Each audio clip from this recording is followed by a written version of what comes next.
Hello guys, if your Windows key is not working, it's probably because you locked it. Sometimes people who don't know computers very well press Fn and this icon on it.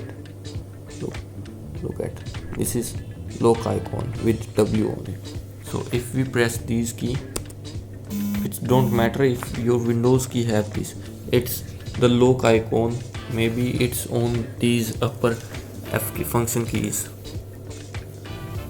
Look around your keyboard. If you find these, press those like Fn and the lock key. And look, if it's not working, and now Fn and this. Now look, the Windows key is totally working.